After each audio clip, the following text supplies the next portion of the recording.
Okey, Assalamualaikum dan salam sejahtera. Kami dari kumpulan 6 akan membentangkan berkenaan dengan biodiversity issues. Okey, apakah itu biodiversity? Biodiversity ni dia terbahagi kepada tiga, iaitu genetic diversity, species diversity dan ecosystem diversity. Okey, untuk genetic diversity ni dia membuatkan satu-satu spesies tu ada banyak variasi. Sebagai contoh manusia lah. Manusia ni dia mempunyai mata yang berbeza, kulit yang berbeza, color kulit yang berbeza, rambut, tekstur rambut, ketahanan dia terhadap penyakit, macam-macam lagi lah yang membuatkan manusia satu individu ni dengan individu lain tak sama.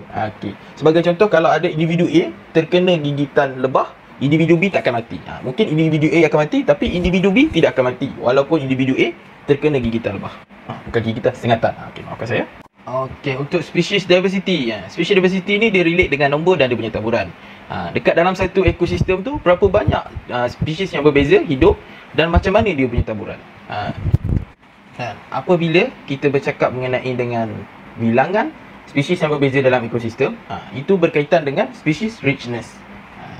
Species richness ni pula dia berapa banyak bilangan spesies yang ada dekat dalam satu ekosistem. Itu dipanggil species richness. Okey, sebagai contoh, dia dekat situ dia ada haiwan, dia ada pemangsa, dia ada mangsa, seperti tu harimau. Harimau tu dia ada kuda belang, dia ada kolam tu ada ikan dan sebagainya, apa semua tu. Tu dikira different species in ecosystem. Dan tu jugalah kita panggil sebagai species richness. Begitu. Okey, untuk ecosystem diversity. Ecosystem diversity ni dia banyak ekosistem di dalam satu kawasan. Contohnya di dalam Tanjung Malim ni terdapat banyak ekosistem yang ada. So bila ekosistem yang ada ni, yang kecil-kecil ni, bila digabungkan dia akan jadi major habitat. Sebagai contoh, dia ada marine aquatic lah. And then dia ada tinggal di hutan, di bukit, apa semua tu ekosistem tu. Bila digabungkan dia akan jadi major habitat. Dan tak kira lah besar ataupun luas satu tempat tu, kalau dia ada number of ekosistem, situ kita boleh define sebagai ecosystem diversity. Tak kira lah dia ada dekat padang pasir ke, atas gunung ke, dalam air ke, dekat mana-mana saja yang ada area dan ada ekosistem kat situ. So dia akan kita akan kumpulkan semua, dia akan jadi sebagai ecosystem diversity. Okey, kita akan teruskan dengan extinction. Extinction ni di mana satu-satu spesies tu makin lama makin berkurangan. Dia punya bilangan tu. So dia membiak tu tak banyak, dia makin lama makin berkurangan. Nombor dia daripada 10 sebagai contoh. Tahun ni 10, mungkin tahun depan dia berkurangan jadi 6, tahun sekitar depan lagi dia berkurangan jadi 2. Tu maksudnya kepupusan. Semakin lama semakin berkurang satu-satu spesies tu. Ni disebabkan oleh daripada environment force. Sebagai contoh, dia punya habitat musnah. Sebagai contoh, lepas tu dia punya kawan-kawan, maksudnya spesies-spesies dia juga yang mana yang dah evolve. So dia tak dapat nak catch up. Ada yang tak dapat catch up. So dia spesies yang sama, tapi spesies yang sama, cuma dia punya kawan-kawan tu evolve. Cuma dia tak dapat nak evolve lagi, so dia mati. So yang mana yang evolve ni selamat. Dia bilangan dia makin berkurangan lah. Macam tu. Okey, kat sini saya bentangkan statistik untuk wildlife ada kat Malaysia. Kat situ boleh lah tengok ada Selangor, Johor, Perak, negeri-negeri yang ada dekat Malaysia. Okey, saya ambil yang saya nak tunjuk untuk Selangor dululah. Okey. Yang Selangor ni boleh tengok untuk tahun 2012, tahun yang pertama. Daripada kajian ni, tahun yang pertama 2012. Dekat situ boleh tengok dia punya total untuk diburu pada tahun tu. So maksudnya pada 2012 ni sebanyak ada 1190 spesies yang diburu pada masa tu. So dekat situ ada tengok ada 1190 untuk tahun 2012. 2013 dia meningkat sikit, jadi 1203. Untuk tahun 2014 dia meningkat banyak, dia jadi 1424.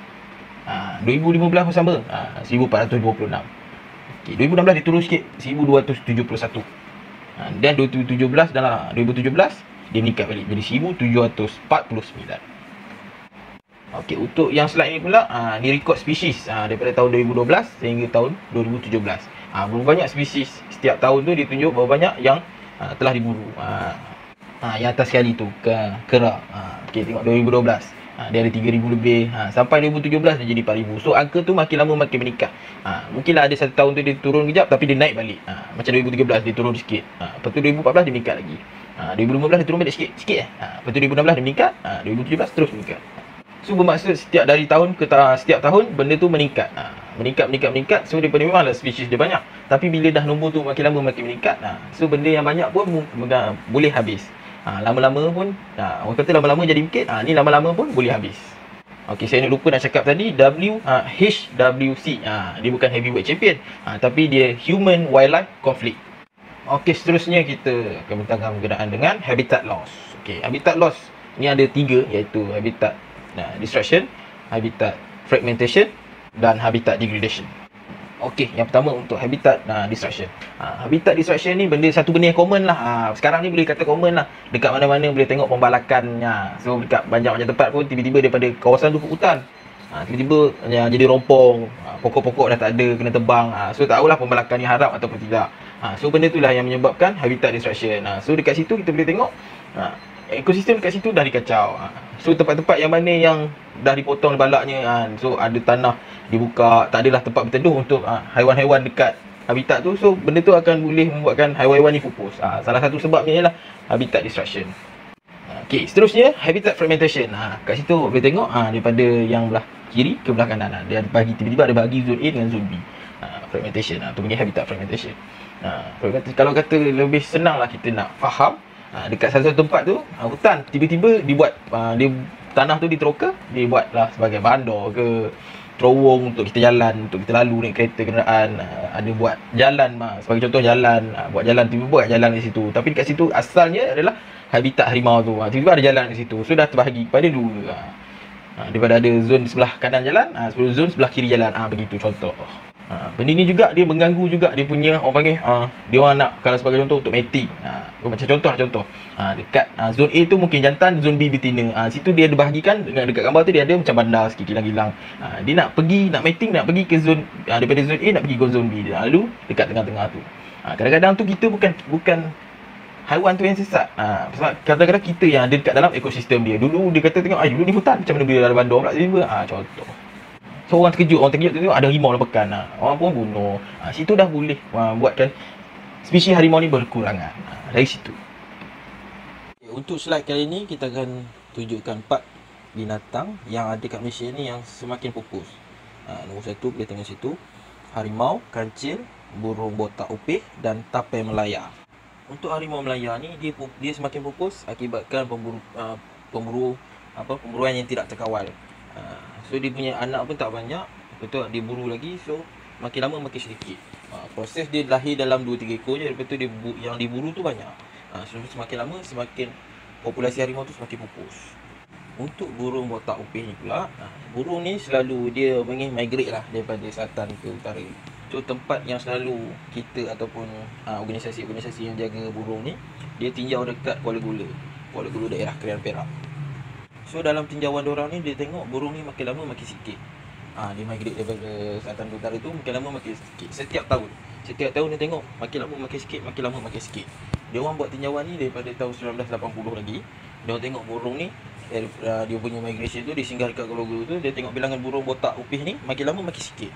So dari situ dia orang telah buat satu statistik, kata burung ni hampir-hampir pupus. Okey, dan seterusnya kancil. Kancil ni kita boleh dapat tengok dekat hutan dekat Borneo dengan Indonesia. Benda ni mungkin dia macam cerita-cerita dulu penyeluruh rakyat Malaysia tapi benda ni ada, kancil ni memang ada, tapi semakin kian daripada tahun ke tahun, makin lama makin pupus, makin lama makin sedikit daripada perburuan haram. So jadi mangsa kepada binatang-binatang lain. So dia dah kena buru, lepas tu dia kena makan dengan mangsa lain, pemangsa lain. So makin lama dia punya populasi tu makin sedikit dan makin sedikit. Dan seterusnya kat tapai Melayan.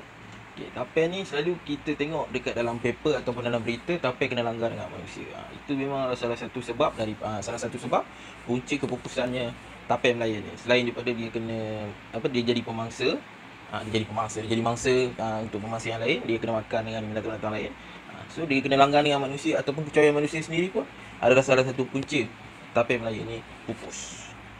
Okey, yang last sekali untuk habitat degradation. Habitat degradation ni dia menyebabkan orang panggil pollution, invasive species yang ada kat situ. Pollution contoh macam dalam gambar ni, sungai tu menjadi colour tu pokok lah. Daripada tanah-tanah yang mana potong pokok, so tak ada pokok yang nak pegang tanah tu, dia akan jadi landslide. So masuk dalam sungai pun tercemar apa semua. Lepas tu yang invasive species, maksudnya spesies yang tak ada pun sebelum ni dekat ekosistem tu, tiba-tiba spesies tu yang domain dekat ekosistem tu. Sepatutnya dia ada kat tempat lain, tapi dia ada dekat ekosistem ni, sebagai contoh macam tu.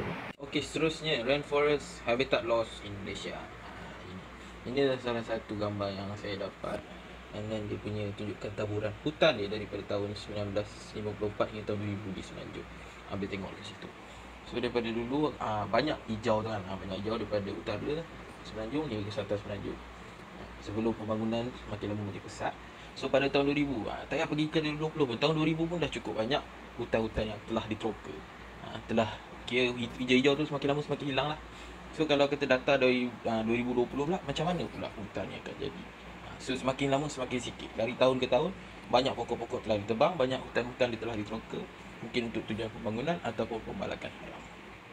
Dan untuk Borneo juga pun sama, daripada 1950 hingga tahun 2020. Dari tahun 2020. So daripada tahun 1950 tu, boleh dikatakan seluruh Borneo tu hijau. Sehingga kan daripada tahun 2020 tinggal beberapa sikit je. Betul-betul hutan simpan. Banyak tempat dah ditroka. Sama juga dia punya situasi sama juga macam Semenanjung. Mungkin ditroka tu akibatkan daripada pembalakan ataupun ingin memajukan sesuatu kawasan. So banyak tempat-tempat yang telah ditroka.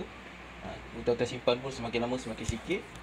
So dari tahun ke tahun hutan semakin sikit. Mungkin akan datang terus botak muka bumi. Begitu. Okay, how to combat habitat loss. Sebagai contoh yang saya letak dekat sini, Satisfied Wildlife Habitat. So kita terus buat reserve sebagai hutan simpan, sebagai contoh yang mana yang kerajaan telah buat hutan simpan, yang mana yang tak boleh diteroka. So kalau ada peneroka yang nak masuk, cuba-cuba masuk secara haram, mungkin akan ada denda ataupun dia ambil tindakan selanjutnya lah. Begitu. Selain itu, masyarakat setempat pun perlu juga ambil kira benda Allah ni semua.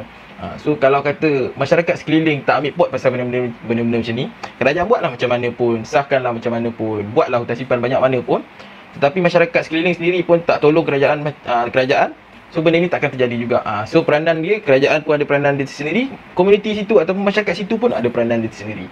So sama-sama kita membantu untuk teruskan kekalkan ekosistem yang ada ataupun kehidupan-kehidupan liar yang ada, supaya daripada dia tidak pupus, dan asalkan datang mungkin boleh kekalkan lagi lah spesies-spesies yang ada dekat Malaysia ni. So the next issue is invasive species cause extinction of the native plant and animal. So invasive species are capable of causing extinction of the native plant of animal. It also reducing biodiversity, competing with the native organism for the limited resources, and altering habitats. Invasive species can change the food webs in the ecosystem by destroying or replacing the native food resources. The invasive species may provide little to no food value for the native animal or plants. This can result in huge economic impacts and fundamental disruptions of coastal and ecosystem. So this is an example of the invasive species. This you can see this is green crab.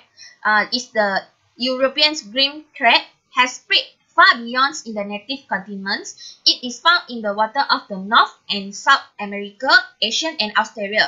It is voracious, eaten and poison nurses to shellfish farmer. So the second one you can see is scale algae. It is a strain of the Caliper talifolia escape occurrence and has spread widely in the Mediterranean. It replacing native plant and depriving marine life of food and habitat.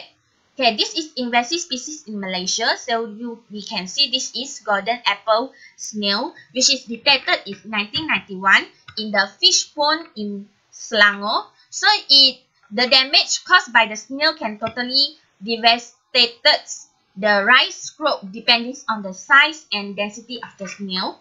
So the beside here we can see is this is the graph. Distributions of the rice area invested with the golden apple snail in Malaysia. So we can see the golden apple snail was detected different years in different states. So this is the role of the government. First, there is facilitate the level of accredited invasive species management training to promote the best practice community engagement, planning and management. So the second is lead the implementations of the government response to the Natural Resources Commission's reviews of weed and peace animal management. Third is coordinations the large-scale cross-tenant peace animal control program with associated landholder. Fourth is communicate and complaints activities as necessary. Okay, last is support the applied research and extend of the lasted research result. So the roles of individual is clean your hiking and fishing gear. Means you can clean your shoes when you after you hiking, because you maybe will be step on will bring the invasive species from here to there. So second is don't move the firewood, because the firewood is die because maybe the invasive species already eat the wood, and then the wood die. They have many high percentage of the invasive species in there. So when you move the wood, so maybe will move the invasive species from another place to another place. So third is fish using native bait when possible. Fourth is talk to your local nurseries when selected plant for your gardens, because when you don't know and then you pick the another countries which maybe will bring invasive species, then you also transfer the invasive species from here to there. So 5, if you see an invasive species, report it. Of course, you need to learn how to identify the invasive species, maybe by attending the course or maybe from internet. My name is Kausimi, so I will continue the issue number 3, which is reductions of the foundings of conservation. According to the PARC study, there has 22 countries, including the most major economies, has proposed or advanced decisions to weaken or enroll back the environmental protections. This country want to limit the expansions of protected and conservation the area and reduce the budget for those areas. So from the graph, we can see the investments for the natural resources and the environment have been fall for decades, which is from 1975 they have 2.3% of the founder's budget is for this. So this is dropped until 0.9% when 2020. So one of the example we can see also is Trump.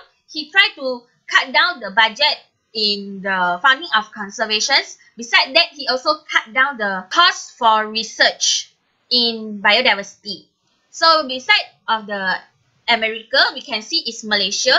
Okay, this is the graph which is the most highly unfounded countries for biodiversity conservation. Malaysia has been ranked as 7th most underfound out of 198 countries for the biodiversity conservation. In 2013, only 0.15 of the total federal government budget was allocated to the 2 key agencies directly involved in the protecting terrestrial biodiversity. While Malaysia has policy document in place, the agency and trust to implement them are crippled by lack of the resources, manpower and equipment. Additionally, Malaysia has not sufficiently embraced alternative funding for conservation, such as payment for ecosystem service (PES) and reducing emission from deforestation and forest degradations. So for the role NGO, which is non-governmental organisms, okay, there has many non-government organisms such as WWF, World Wildlife Funds, or Natural Society. So their roles is protect type of genetic species and ecosystem. Besides that, they also preserving endangered species, natural species and conservation of their natural habitat. Besides that, they also conducting research on endangered life and find a solution. They also conduct policies work, environmental educations, public awareness and campaign. Also come to part B, which is COVID-19 implications toward the biodiversity issue. First issue is elephant starvation, where the animals are exploited for tourists has to close due to COVID-19. So elephant is used to attract tourists in Thailand. Due to COVID-19, Thailand is closed their border and the camp missing income from tourists. This caused the camp owner cannot afford the foods to the elephants and caused the thousands of the elephants in starvation. The loss of the elephants will affect many species which depend on elephants' maintenance ecosystem. So the solutions for this is the Save Elephant Foundation has initiated a project to support the men out in growing food. Besides that, they also request the landowner in several provinces across the Thailand to rent out the patches of the land at a low price. At the same time, they also rebuild the elephant natural environments and retain the forest area. The organizations hopes by doing so, the elephant have capability to live. So the second issue in COVID is intensive man and animal conflict, which is happened in Luburi. Monkey and Luburi lose habitat because the humans take their land, their habitat. So the monkey will stay at the temple and they will feed by tourists. Due to the COVID-19, Thailand closed its border and monkey lack of food. They're getting hungry and aggressive. Besides that, the population is grow rapidly because of they consume the food in milk like snake. So the population is grow rapidly and it reaches to the point where the people cannot to take it anymore. This cause intensified man and animal conflict. So the solutions that is the Department of Natural Park in the Thailand for 500 monkey in hope of reducing the city populations. Besides that, the City Wildlife Department hope to fix this problem in long run by creating a new monkey sanctuary. So the third issues that happen is Zoo Negara facing financial crisis when COVID-19. Zoo Negara has 5,137 animals of 476 different species. Besides that, Zoo Negara also is a place of research various animal and plant species. When COVID-19, Zoo Negara faced financial problem to take care of them and buy food. Even though the government is paying 1.3 million in April, which is 659,000 for panda insurance and the rest for animals and medical costs. Besides that, Abid Liu also donate 200 kg of the meat and 500 of the food and vegetables to the Zoo Negara's animals. But this is not enough and this is just a temporary solution. For the solutions, the Malaysia Islamic Economic Development Foundation, which is YAPIN, has launched a fund to help ease of the financial burdens faced by Zoo Negara. Zoo Negara has a new way which is partner with a Ticket to You to allow the people to donate through the adopt and animal programs, which they adopt the animals by donations. So when they donate, example is 26 ringgit, they will get certs. If donate 50 ringgit, they will get certs and 1 Zoo Negara voucher. So this is take care the animal by donation through adopt and animal program. Okay, this is our reference. That's all from us. Thank you.